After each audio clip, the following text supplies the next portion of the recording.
İran üzərindəki hava məkanı hazırda tamamilə ABŞ-nin nəzarəti altındadır.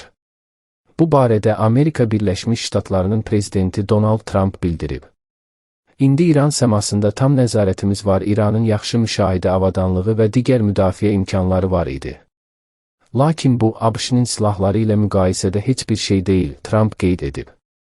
Xatırladaq ki, iyunun 13-nə keçən gecə İsrail ordusu Yüksələn Aslan adlı geniş miqyaslı əməliyyata başlayıb. Bu əməliyyat çərçivəsində hərbi hava qüvvələri hərbi obyektlərə və İranın nüvə proqramının obyektlərinə zərbələr endirir.